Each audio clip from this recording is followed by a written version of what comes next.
Gálatas capítulo 6, ya estamos, versículo 1. Saludamos a los que nos ven a través de las redes, bendecimos sus vidas. Gálatas capítulo 6, versículo 1, dice la palabra de Dios: hermanos, si alguno fuere sorprendido en alguna falta, ustedes que son espirituales, pongan una pausa grandota ahí, con punto suspensivo, no de 3, sino de unos 50 puntos suspensivos. Dice, y ustedes que son espirituales, si tiene alguien cerca ahí, palmelo y dile, ¿eres espiritual? Palmelo. Amigos y hermanos de las redes, ¿usted es espiritual?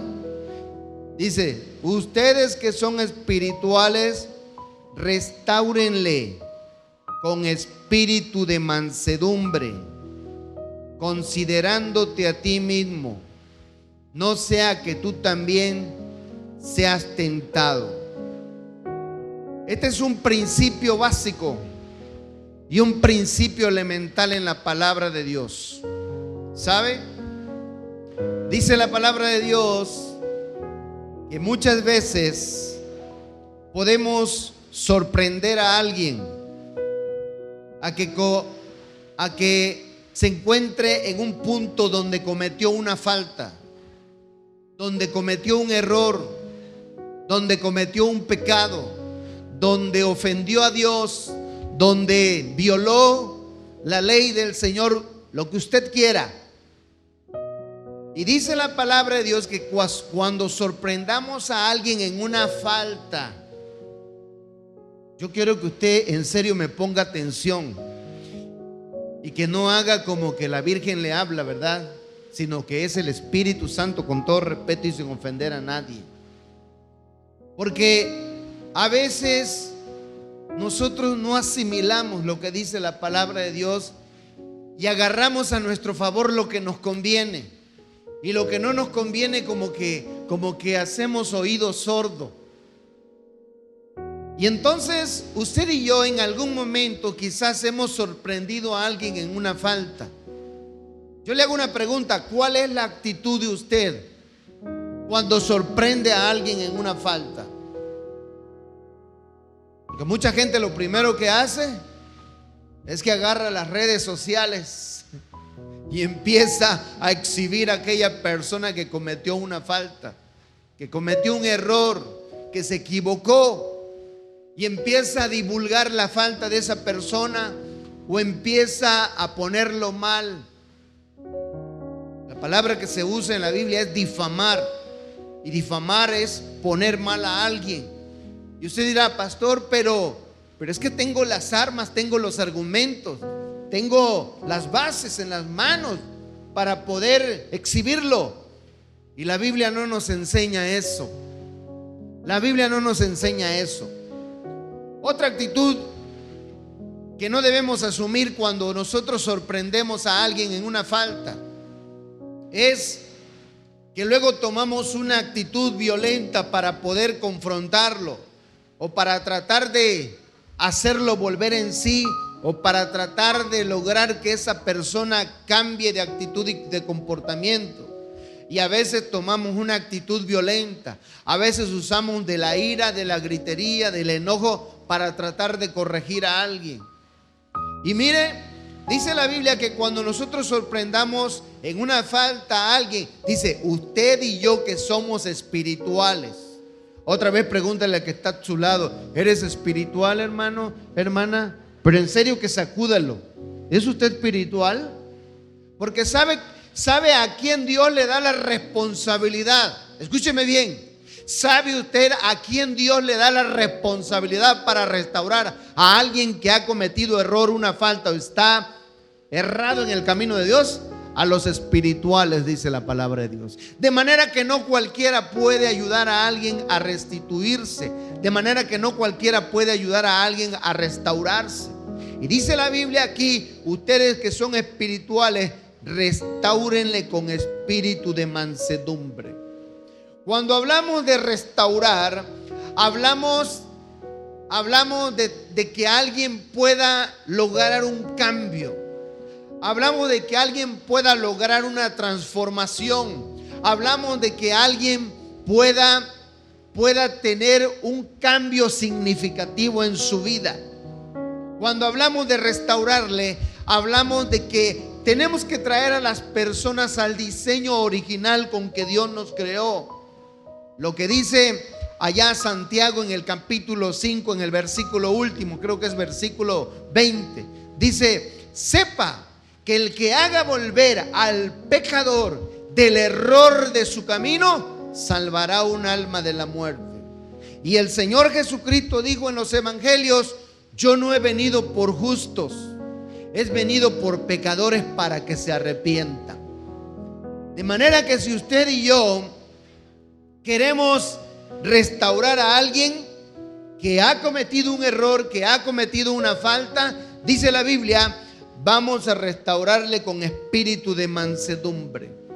Pero ¿sabe cuál es el error común que yo veo en la mayoría de los cristianos y de muchos líderes y también de muchos maestros y muchos pastores? Que a veces queremos corregir a alguien, pero no lo hacemos con espíritu de mansedumbre, sino lo hacemos con un espíritu de odio, de coraje, de violencia, de gritos, de maldiciones. Y sabe, la Biblia no aprueba eso, hermano. Dígale al que está a su lado y púnsele la costilla: no aprueba eso. Dígaselo, por favor. Y se lo digo a usted que está en las redes también, amigo. Dios no aprueba que usted corrija a alguien con violencia, con ira, con gritos. Pero lamentablemente muchas personas infringimos en ese error. Y a muchos padres nos está pasando también. Si usted es padre de familia, póngame atención. ¿Cómo usted pretende corregir a sus hijos cuando cometen un error o una falta? ¿Y sabe? Yo veo a la mayoría de los padres, y voy a hablar de padres cristianos, no de padres que no conocen a Dios, pero los que se supone que conocen a Dios y que son espirituales. Debiéramos de corregir a nuestros hijos y tratar de que nuestros hijos vuelvan en sí y sean transformados y asuman su error. Debemos hacerlo con espíritu de mansedumbre. Pero a veces los padres cometemos el error, y cuando tu hija comete un error o una falta cualquiera que sea, pegamos el grito al cielo. Y entonces queremos corregir a nuestros hijos con gritos. No sé por qué acudimos a la violencia, acudimos a los gritos. Y hay padres que dicen: no, pastor, es que si no es así no entiende. ¿Sabe? Usted viene arrastrando una maldición, perdone que yo lo diga. Es un patrón de conducta que heredamos de nuestros padres. Y como a nosotros nos corrigieron así, con gritos, con maldiciones. Bueno, a mí me tocó palo, me dieron con palo de mango, con vara de tamarindo, con lía de esas, de las amarillas con los que suben los electricistas a los postes, y hasta con morral me daba mi madre a veces, ¿verdad? Pastor, ¿por qué le tocó eso? Bueno, Dios me quería dócil, quizá habla, bueno, no sé, pero no era la forma. Y a veces nosotros seguimos repitiendo el mismo patrón con nuestros hijos. Queremos corregir a nuestros hijos para que hagan las cosas bien, pero dice la Biblia: restáurale con espíritu de mansedumbre. Yo no sé cómo usted pretende restaurar a alguien. Y a lo mejor usted diga: no, pastor, es que yo vengo de una formación muy dura, muy disciplinada, casi militarizada, ¿no? Ese no es problema mío, ni problema de sus hijos, ni problema de la gente. Yo respeto quien tenga esa disciplina, pero la Biblia no aprueba que usted trate de restaurar y de corregir a alguien de manera dura, con violencia, con grosería o con grito. Sino dice que para restaurar a alguien que está en el error, lo vamos a hacer con espíritu de mansedumbre. Dígale al que está a tu lado: te están hablando, no te hagas. Te están hablando. Porque yo no sé cómo reaccionas, papá, mamá. Yo no sé cómo reaccionas, líder, pastor, ministro, esposa, cuando tu esposo comete un error, o tu esposa comete un error. Ahí sí somos bien mansitos, ¿verdad? Y bien humildes para corregir a alguien. A veces nos gana la ira, nos gana el odio, nos gana la amargura, nos gana el resentimiento, y actuamos con violencia. Perdóname que yo te lo diga, hermano, hermana, quien quiera que seas, y aunque te enoje conmigo, no es la forma para tratar de corregir a alguien. Los que somos líderes y estamos en un lugar de liderazgo, tenemos gente bajo nuestra responsabilidad, y normalmente viene la tendencia de que a veces queremos gritarle a nuestro equipo, o queremos enojarnos e imponer autoridad. ¿Sabe? Hace muchos años aprendí que quien grita, ¿sabe quién es la persona que grita? Aquella persona que carece de autoridad. Así de sencillo. Y grita para intimidar, para infundir miedo, y para que le hagan caso y se sujeten a él, pero a través del miedo, no a través del respeto y del amor. Y eso lo entendí hace muchos años, yo como líder, como pastor. Y dije: Señor, ayúdame, porque no tengo por qué gritarle ni a mi esposa, no tengo por qué gritarle a mis hijos, ni mucho menos tengo que gritarle a las personas que has puesto bajo mi liderazgo. En este caso, los líderes, y también a las ovejas del rebaño. A veces como humanos de repente perdemos los estribos, pero tenemos que trabajar con eso. No tenemos por qué andarle gritando a la gente. No tenemos por qué estar enojados, ¿verdad? Y ser violentos con la gente. ¿Queremos restaurar a alguien? Dice la Biblia, tiene que ser con espíritu de mansedumbre, considerándote a ti mismo no sea que tú también seas tentado. ¿Por qué dice la Biblia considerándote a ti mismo?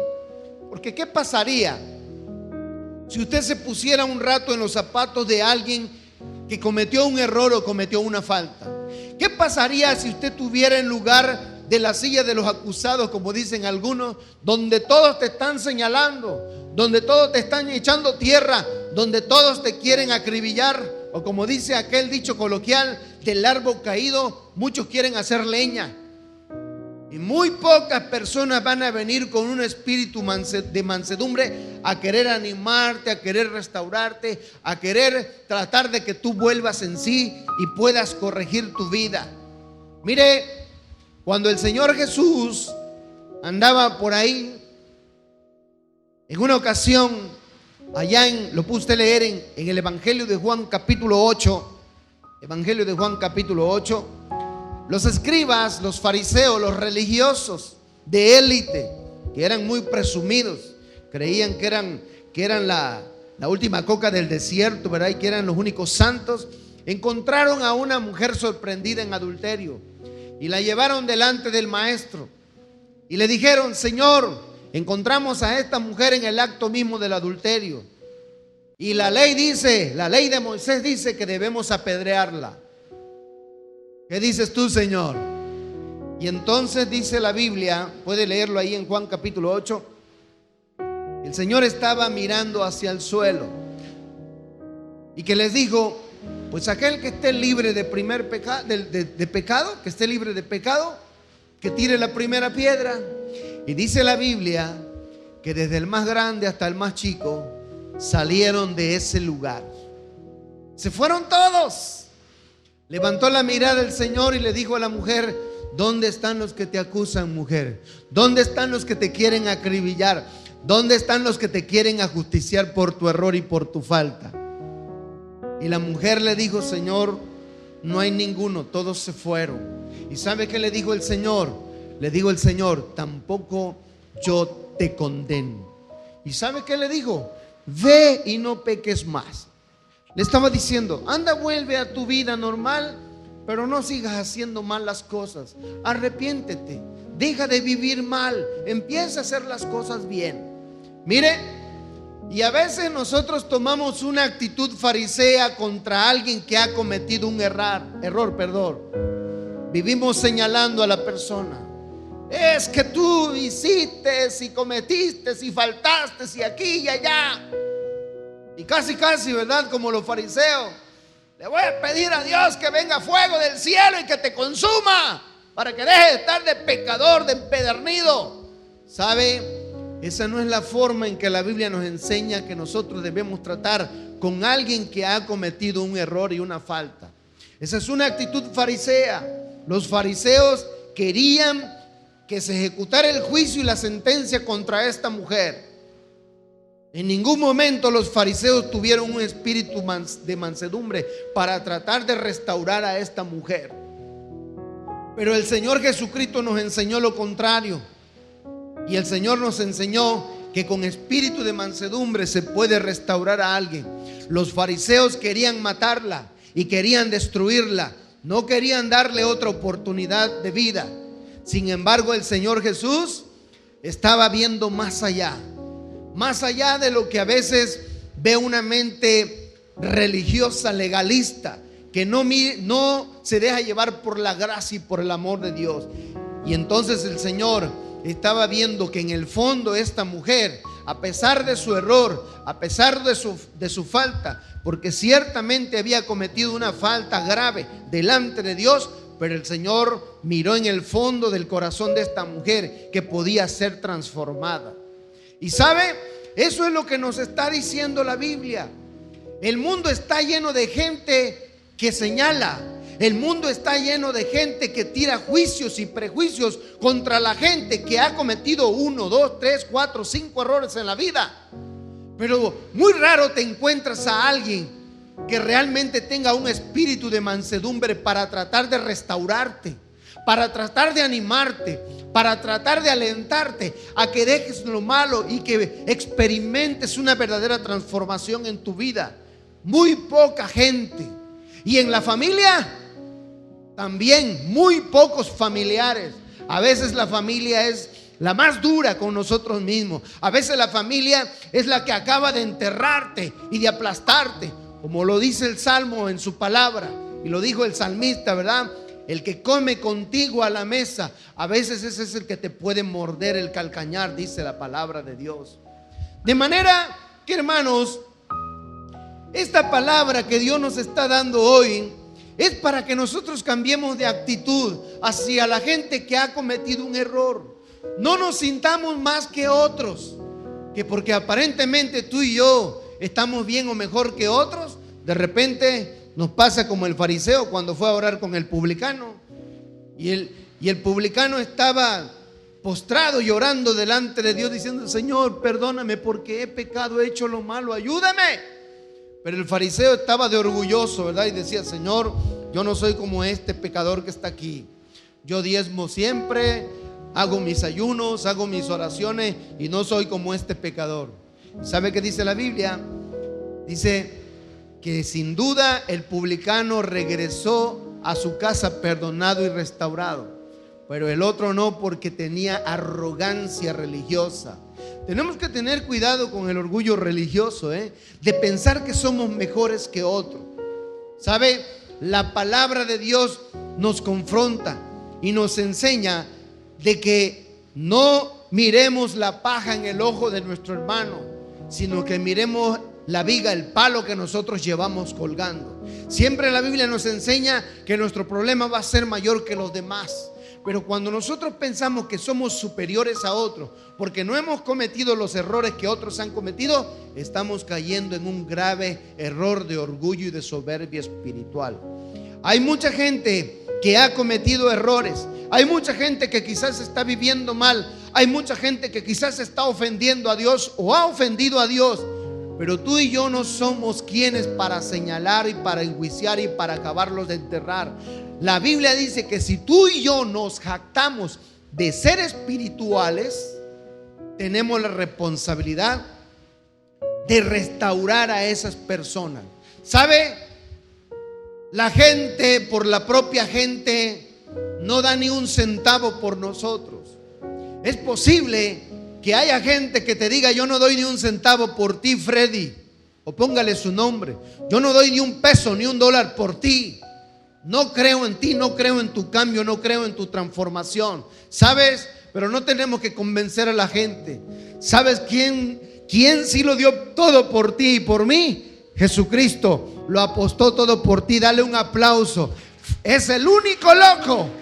Dios es el único loco que confía en ti y en mí y que lo apostó todo. No dio un peso, no dio un dólar. Derramó su sangre en la cruz del Calvario. Dile: te alabo, Jesús. Dale un aplauso. Te doy gracias, Señor, porque tú sí confiaste en mí. Quizás tu papá no confía en ti. Quizás tu mamá no confía en ti. Quizás tu esposa, tu esposo no confía en ti. Quizás tus hijos no confían en ti. Quizás tus hermanos no confían en ti. Quizás tu familia no confía en ti. Pero hay un Dios grande, maravilloso, que te ama, que Él sí confía en ti.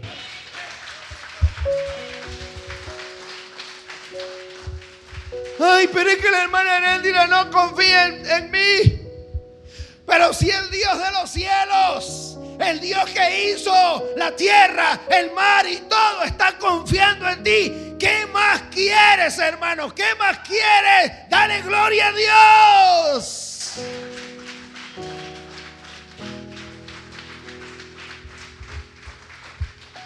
Cuando vemos a alguien que está en el error, una mente carnal y una actitud carnal, se ve limitado para ver más allá en el fondo del corazón de la gente, y se limita a ver a las circunstancias. Y normalmente le pasa a la mayoría de la gente y dice: yo no puedo creer que esa persona pueda sufrir un cambio, una transformación. Me cuesta creer que pueda ser transformado, porque estamos viendo con nuestros ojos físicos. ¿Sabe? Cuando Dios mandó a Samuel para ungir al nuevo rey, al que iba a sustituir a Saúl, lo mandó a casa de Elí y le dijo: uno de los hijos de Elí va a ser el nuevo rey. Y entonces Samuel se dejó llevar por las apariencias y salió el primer hermano de David, uno fortachón, grandote, guapo, de ojos bonitos. Y dijo Samuel: yo creo que ese es el ungido de Dios. Y le dice Dios: no, no, Samuel, no te dejes llevar por la apariencia. Yo no veo el físico, yo no veo la apariencia, yo veo el corazón. Y Dios ve tu corazón y confía en ti y confía en tu capacidad de cambio, de transformación. ¿Sabe? Cuando nosotros nos damos cuenta que para tener el oro fino, y usted pueda tener un anillo, una argolla, una cadena de oro bien pulida, bien hermosa, ese material no sale así del subsuelo, porque cuando sale de su origen, del subsuelo, el oro viene lleno de sarro, viene lleno de óxido, viene lleno de herrumbre, viene lleno de cochambre, viene lleno de tierra, y no se aprecia su belleza. Y cualquiera que ve el oro de la manera natural que sale, no se siente atraído. Pero cuando ese oro lo someten para quitarle las impurezas, para quitarle el sarro, para quitarle el óxido, para quitarle todo lo que opaca el brillo, y que dicen los que se dedican a esto, que al oro, para fundirlo, hay que fundirlo a más de 1000 grados Fahrenheit para poder quitarle las impurezas. Entonces lo funden a más de 1000 grados y después vamos a tener una joya linda, preciosa, que va a captar tu atención. Y así pasa a veces con la gente, porque de repente nosotros ponemos los ojos en las personas y decimos: no, este está lleno de sarro, esta persona está llena de imperfecciones, esta persona está llena de óxido, esta persona está llena de herrumbre, por todos los errores de tu vida y de mi vida. Pero ¿sabes? Aquellos que son espirituales ven más allá del sarro, ven más allá del óxido, ven más allá del herrumbre, y pueden ver el oro en la vida de cada persona detrás del sarro y del óxido de su vida y de su error y de su pecado. Hace muchos años, quizás en mis primeros años de cristiano, ya les dije, tengo más de 25 años caminando con el Señor. Quizás hace como 23 años conocía a una persona, y si me estás viendo por las redes, amigo, con tu permiso uso este testimonio. De todas maneras, no creo que vengas a reclamarme, porque eso es un testimonio de parte de Dios. Y este muchacho, joven en aquel tiempo, caminaba con Dios, pero no había experimentado todavía un verdadero cambio y una transformación. Y yo mi esposa, mi familia, mis hijos, agarramos una amistad con él preciosa, tremenda. Bueno, al grado que yo lo llegué a considerar como mi hermano carnal. Y llegaba a la casa y le invitábamos comida, porque tuvo muchos problemas, a veces no tenía ni para comer, y cometió muchos errores y muchas faltas terribles, no las voy a mencionar, pero terrible, de que nadie daba crédito de que este muchacho algún día podía ser transformado. Y Dios, a mí en lo personal, yo no lo sé, pero yo en el fondo sentía que este muchacho algún día iba a experimentar un verdadero cambio, que algún día Dios lo iba a tocar, porque hacía como que estaba caminando con Dios, pero seguía cometiendo fraudes, mentiras, violencia y un montón de cosas. Y entonces yo dije: Señor, yo puedo creer, quiero creer que algún día tú vas a tocar a este muchacho y lo vas a transformar. No dejé de creerle a Dios, a pesar de que él no cambiaba, y cada día se volvía peor, y cada día se volvía peor, y cada día hacía cosas más terribles. Y yo creyendo en el Señor y animándolo y diciéndole: algún día Dios te va a transformar. Hoy, después de 23 años, y de que nadie daba un peso por él, ni un centavo por él, y nadie daba crédito de que este muchacho iba a ser transformado por todo lo malo que se portaba y por todo los horrores que hizo, errores y horrores que cometió. Hoy es pastor para la gloria de Dios allá en Costa Rica. Dale un aplauso al Señor. Alabado sea Dios. Alabado sea Dios. Después de 23 años. Entonces usted dice, pastor, entonces tengo que esperar 23 años para que esa persona cambie. No. Estoy hablando, poniendo un testimonio. Dios puede hacerlo en la vida de la persona. El asunto es que, ¿sabe? Hay mucha gente que necesita ser restaurada. Y cuando hablamos de restaurar, dijimos, devolverlo al diseño original, de que una persona pueda ser transformada, de que una persona cambie, de que una persona, como dice la Biblia, pueda experimentar una nueva vida, pueda nacer de nuevo. Como le digo el Señor Jesús a aquel doctor de la ley llamado Nicodemo, le digo, Nicodemo, es necesario nacer de nuevo si quieres entrar al reino de los cielos. Y la verdad que se necesita nacer de nuevo. Y en ese proceso de que alguien nazca de nuevo, Dios se va a valer de instrumentos, de hombres y mujeres que son espirituales, para ayudar a alguien a que pueda ser transformado. Pero recuerde usted, no es con violencia, no es con gritos, no es con señalamientos, no es con juicios, no es con recriminaciones. Es con un espíritu de mansedumbre, es con un espíritu de amor, es con un espíritu de tolerancia, y sobre todo se requiere una dosis de fe terrible para creer que el hombre más empedernido en el pecado o la mujer más empedernida en el pecado, como esa mujer adúltera, puedan ser transformadas en un nuevo hombre, en una nueva mujer, para que le sirvan y le glorifiquen a Dios. Fíjese que dentro del contexto de este pasaje hay dos citas que quiero leerla dentro de este contexto. La primera está en el versículo 7 de Gálatas, capítulo 6, donde estamos leyendo. Y dice el pasaje: no se engañen, Dios no puede ser burlado, pues todo lo que el hombre siembre, eso también segará. Y sabe, a veces tomamos esa palabra a nuestra conveniencia. Y a veces normalmente lo relacionamos solamente con bienes materiales y dinero. Y decimos, sí, si yo doy mi diezmo, entonces Dios me va a multiplicar. Y sí, Dios lo hace. Aplica en lo material, aplica en el dinero, aplica en los negocios. A veces la aplicamos en el sentido de que, me la hizo, sembró esto, entonces él va a cosechar doble. También puede que aplique, pero quiero hablarte de en qué contexto se dijo esta palabra. Y eso en la Biblia es muy importante, tomar el contexto en el que se dijo esa frase. ¿Y sabe en qué contexto se dijo esa frase? Que todo lo que el hombre siembre, eso va a cosechar.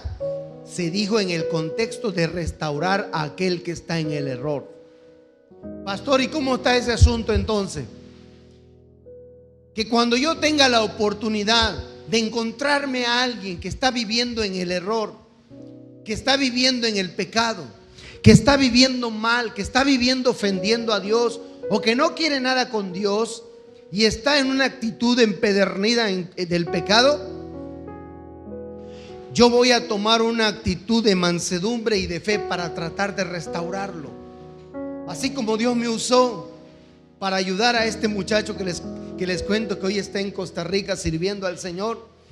Dios me usó porque ahora él dice: pastor, fuiste el único que creíste que Dios podía transformar mi vida, porque nadie creyó en mí, pero tú fuiste el único que creíste.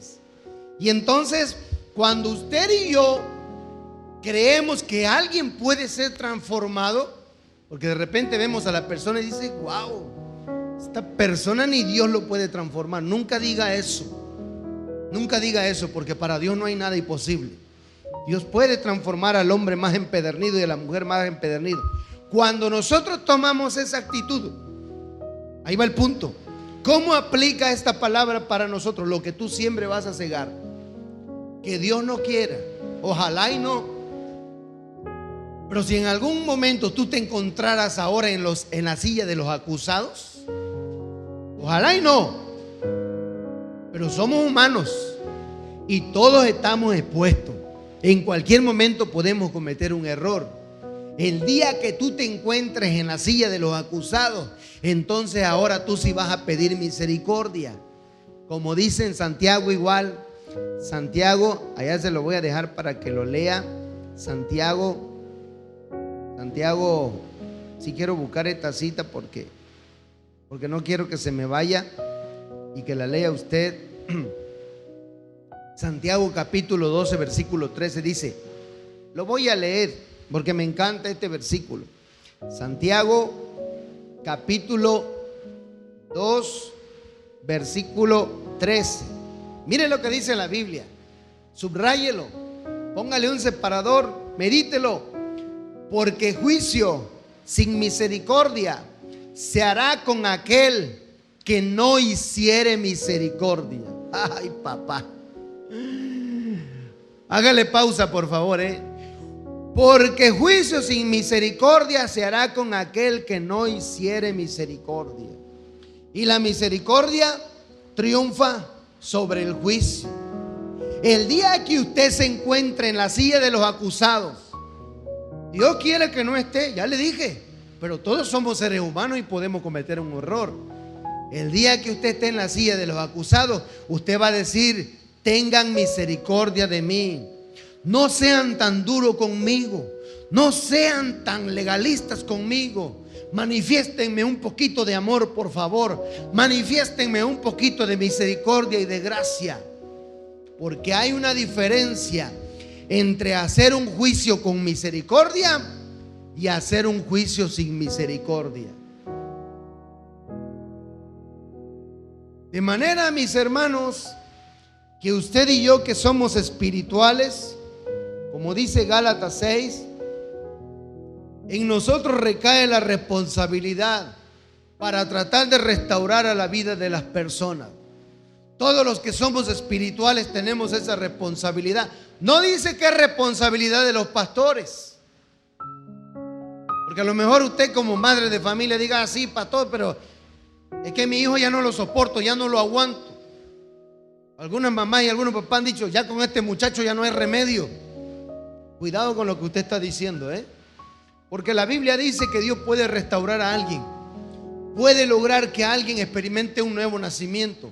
De eso se trata el evangelio, de eso se trata el reino de Dios. Dice en la segunda carta de Corintios, capítulo 5, versículo 17, de modo que si alguno viene a Cristo, nueva criatura es, las cosas viejas pasaron, a partir de aquí son hechas nuevas.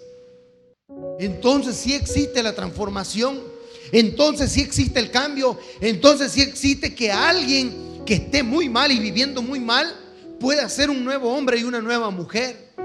A lo mejor sea tu caso, que hoy te encuentras viviendo mal, te encuentras viviendo lejos de Dios, en alcoholismo, en drogadicción, en fraude, en mentira, en odio, en amargura, en resentimiento, en homicidio, en suicidio, en quién sabe cuántas cosas más.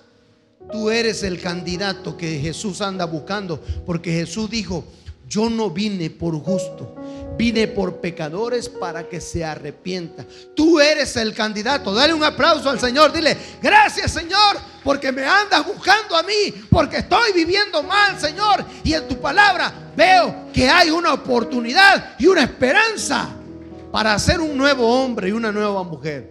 Pastor, ¿y qué va a pasar con mi vida pasada? El diablo te la va a querer restregar en la cara. Y cuando te vea, te va a decir, Salvador es mi hermano aquí, este hombre sabio de Cana, muy sabio. ¿Te acuerdas cuando estaba allá en el mundo? Y que eras un borracho y que te hacías pipí, popó en el pantalón. ¿Y te acuerdas? Te lo van a querer venir a restregar en la cara. ¿Y sabes qué le va a decir? Jesús pagó en la cruz y borró mi pasado y me hizo un nuevo hombre y una nueva mujer. No tienes autoridad para venir a decirme nada. Dale gloria a Dios. Dale gloria a Dios. Eso es lo que el Señor hace con el pecador. Oh, santo es Dios. Si eso no te mueve, entonces ¿qué quieres que te mueva, hermano? Porque Jesús vino a darlo todo por ti. Jesús derramó cada gota de su sangre para perdonarte, para limpiarte, para lavarte, para transformarte y hacerte un nuevo hombre, una nueva mujer. Dale gloria a Dios. Póngase de pie. Póngase de pie. Y vamos a permitir que el Espíritu Santo obre en nuestras vidas.